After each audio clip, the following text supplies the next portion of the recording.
जगन्नाथ कण्ठशोभितकौस्तभ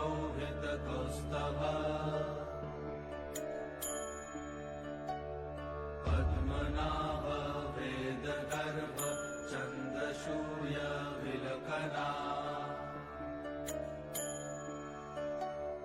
जगन्नाथ।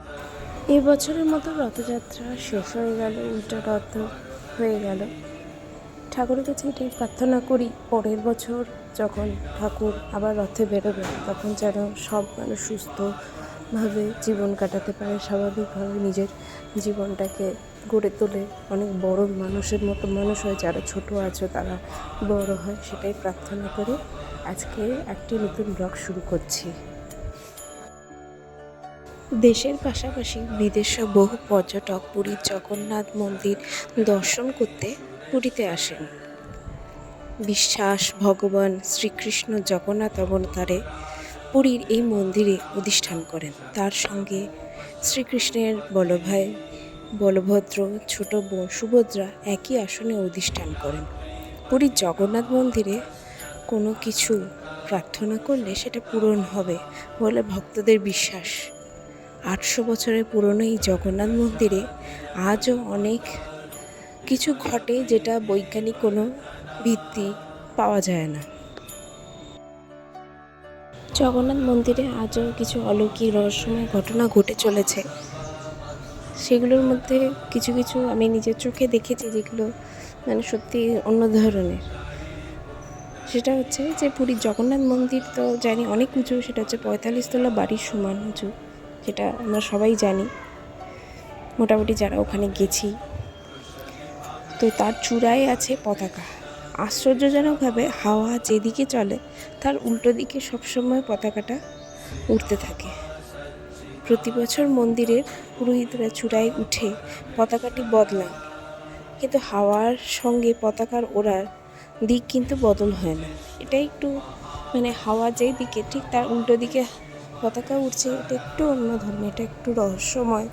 সত্যি ঠাকুরের কৃপা বলা যেতে পারে, যেটা সবসময় সচরাচর কোথাও লক্ষ্য করা যায় না।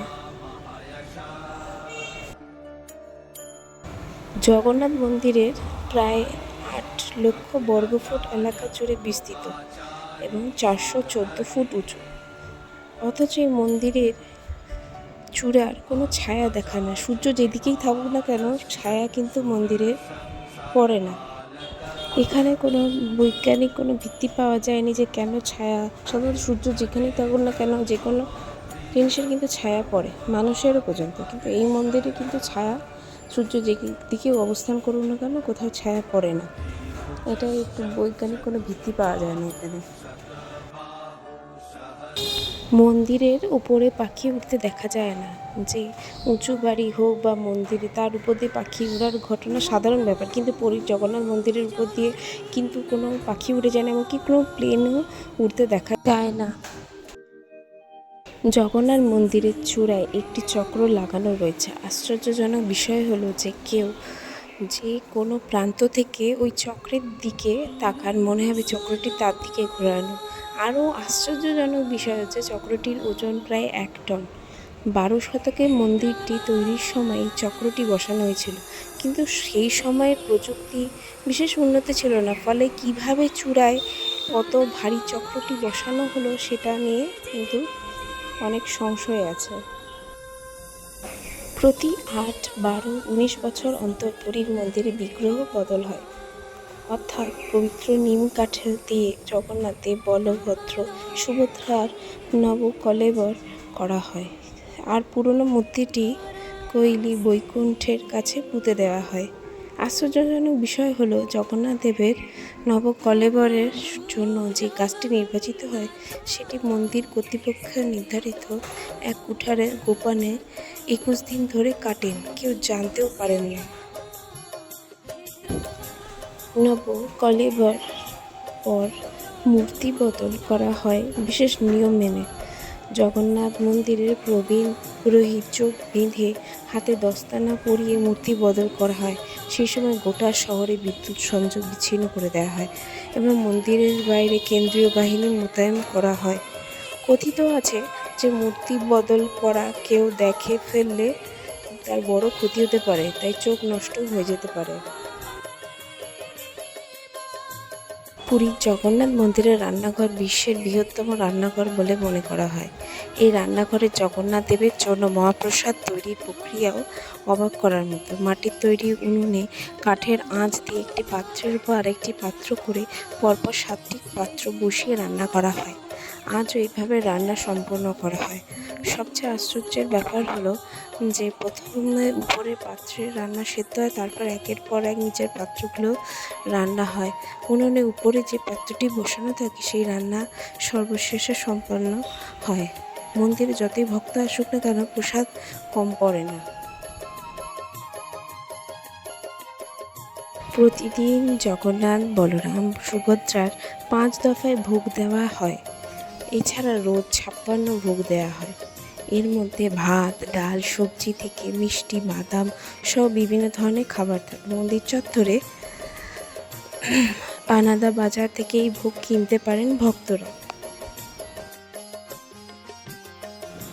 পুরীর সমুদ্রের গর্জন কে না জানে। অনেক দূর থেকে সমুদ্রের গর্জন কিন্তু শুনতে পাওয়া যায়, কিন্তু জগন্নাথ মন্দিরের ভিতরে প্রবেশ করলে সমুদ্রের গর্জন, ঢেউয়ের কোনো শব্দ পাওয়া যায় না। কথিত আছে যে দেবী সুভদ্রা চেয়েছিলেন মন্দিরের ভেতরে নিরাপত্তা বজায় থাকবে, তাই মন্দিরের ভিতরে সমুদ্রের শব্দ শোনা যায় না।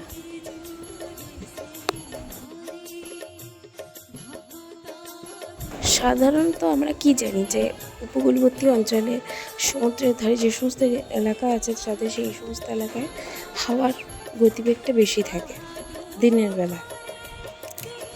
স্থলভাগ থেকে সমুদ্রের দিকে হাওয়া চলে, এটা আমরা জানি। কিন্তু পুরীতে জগন্নাথ মন্দিরের কাছে দিনে ও রাতে উল্টো দিকে হাওয়া চলে, যার কারণ আজও খুঁজে পাওয়া যায়নি। ভিডিওতে যেটা আমরা দেখতে পাচ্ছি রথযাত্রার দিনেরই এটা ভিডিও। তো এটা আমরা এসেছি দুর্গাপুরে যে মামরা বাজার। মামরা বাজারে 4টের সময় ঠাকুরকে রথে আনা হয়। তো সেই সময় আমি পৌঁছে গেছিলাম ওখানে, যাতে ঠাকুরের রথে তোলার দৃশ্যটা যাতে সবাইকে আপনারা দেখাতে পারি। তো যথারীতি 4টের সময় পৌঁছানোর পর মন্দিরে গেলাম। প্রচণ্ড ভিড় মানুষের, আশা করি দেখতেই পাচ্ছেন। এবং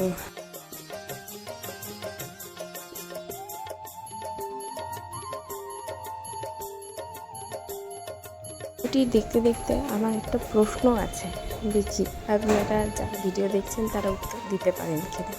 প্রশ্নটি হলো, আমরা জানি যে জগন্নাথ দেব মাসির বাড়ি যান, গন্ডিচা, যাকে আপনারা বলেন যে গন্ডিচা বাড়ি যাচ্ছে, মাসির বাড়ি। তো গন্ডিচা আসলে কে? গন্ডিচা দেবী আসলে কে?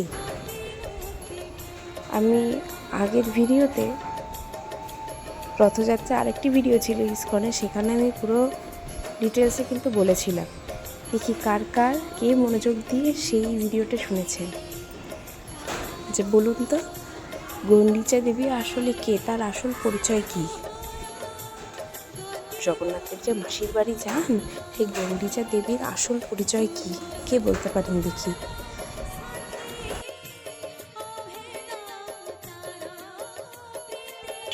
যারা কমেন্টে গিয়ে ভালো উত্তরটা, সঠিক উত্তরটা দিতে পারবেন তাদের নাম আমি পরবর্তী ভিডিও অ্যানাউন্স করব যে কে কে বলেছে, এবং তাদের একটা ভিডিও আমি শেয়ার করে দেবো। দেখি কে উত্তরটা দিতে পারে। আমি দুজনের নাম কিন্তু সিলেক্ট করব। প্রথম যে দুজন বলবেন আমি দেখব, টাইম দেখে আমি তাদেরকে সিলেক্ট করব। আশা করি বুঝতেই পারছেন। একটু মনোযোগ দিয়ে শুনুন, তাহলে আপনাদেরও ভালো লাগবে, আপনারাও অনেক কিছু জানতে পারবেন। দেখতে থাকুন আমার সাথে গান শুনতে শুনতে, জগন্নাথের নাম নিতে নিতে।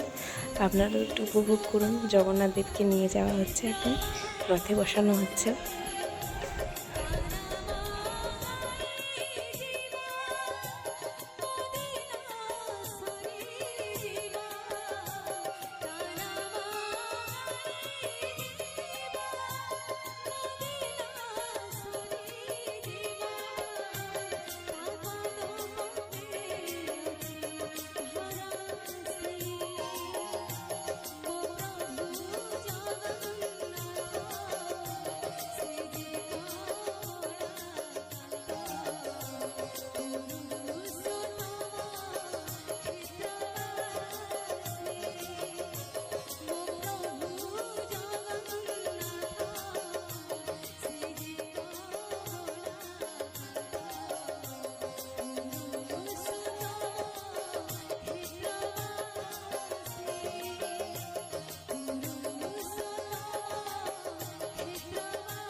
चतुर्भुज जगन्नाथ कण्ठशोभितकौस्तभ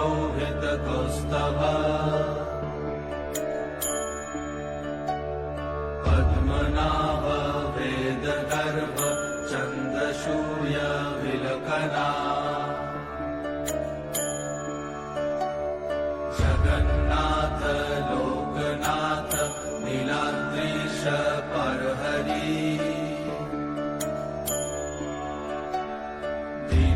दीनबन्धुर्दया सिन्धु कृपालु जनरक्षका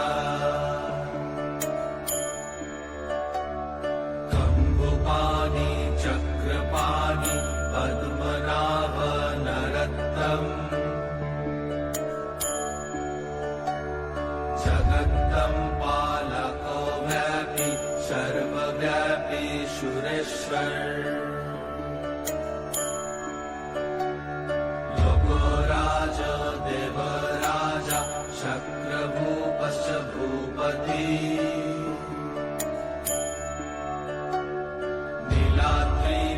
नीलाद्रिपतिनाथश्च अनन्तपुरुषोत्तमा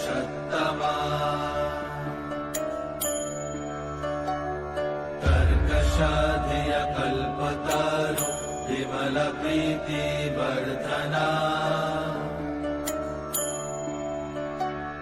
बालभद्र वासुदेव माधव मधुसूदना वैत्तरी पुण्डरीकाक्ष वनमाली बलप्रिया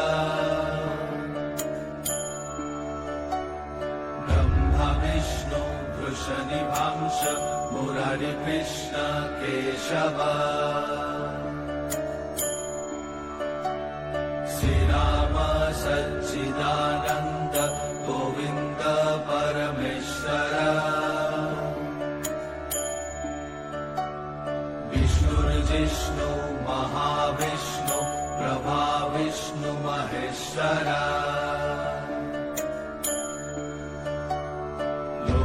कर्ता जगन्नाथ माही कर्ता महायशा महर्षि कपिलाचार्य लोकाचारी सुरहरि आत्मजा जीवपालश्च सुरसंसारपालक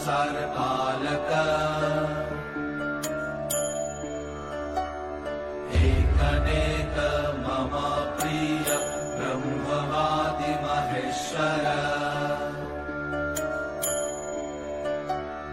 द्विभुजश्च चतुर्बाहु शतबाहु चतुर्भुज जगन्नाथ कण्ठशोभितकौस्तभ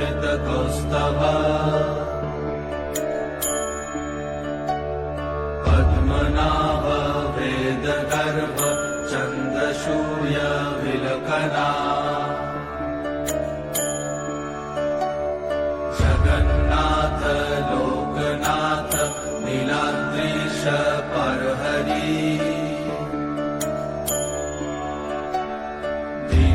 दीनबन्धुर्दया सिन्धु कृपालु जनरक्षका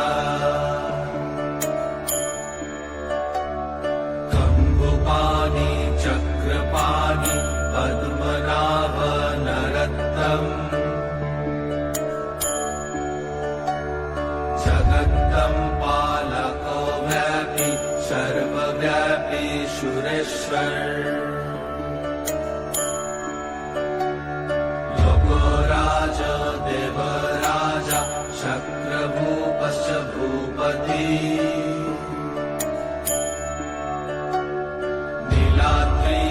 नीलाद्रिपतिनाथश्च अनन्तपुरुषोत्तमा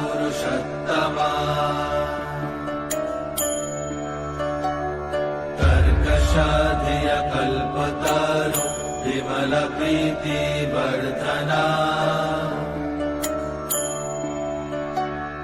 बालभद्र वासुदेव माधव मधुसूदना वैत्तरी पुण्डरीकाक्ष वनमाली बलप्रिया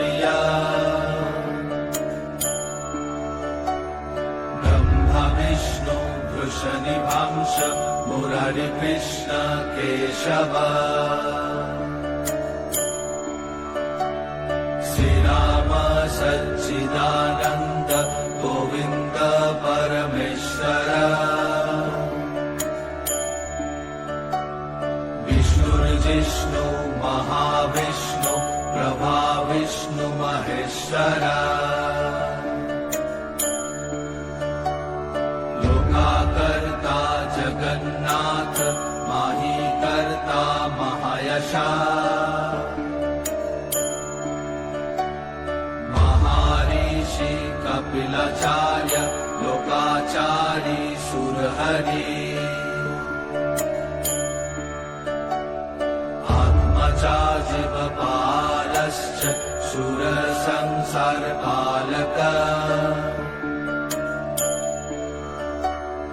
एकनेक मम प्रिय ब्रह्मवादि महेश्वर द्विभुजश्च चतुर्बाहु शतबाहु चतुर्भुज जगन्नाथ कंठशोभित कौस्तभ पद्मनाभ वेदगर्भ चन्द्रसूर्य विलकना जगन्नाथ लोकनाथ नीलाद्रीश परहरि दीनबन्धुर्दया सिन्धु कृपालु जनरक्षक। ভিডিওটি ভালো লাগলে লাইক কমেন্ট শেয়ার সাবস্ক্রাইব করে দেবেন, বেল আইকনটি অন রাখবেন যাতে পরবর্তী ভিডিওতে আপনারা সঙ্গে সঙ্গে নোটিফিকেশান পান। অবশ্যই পাশে থাকবেন আর আপনাদের কমেন্টের অপেক্ষায় রইলাম। কমেন্ট অবশ্যই জানাবেন যে আসলে উত্তরটা কী, তাহলে পরবর্তী ভিডিওতে আমি অবশ্যই শেয়ার করে দেবো। আপনারা ভালো থাকবেন, সুস্থ থাকবেন, অনেক ধন্যবাদ আপনাদের। পরবর্তী ভিডিওগুলো দেখার অনুরোধ রইল, আপনারা অবশ্যই দেখবেন, কমেন্ট করবেন, ভালো থাকবেন।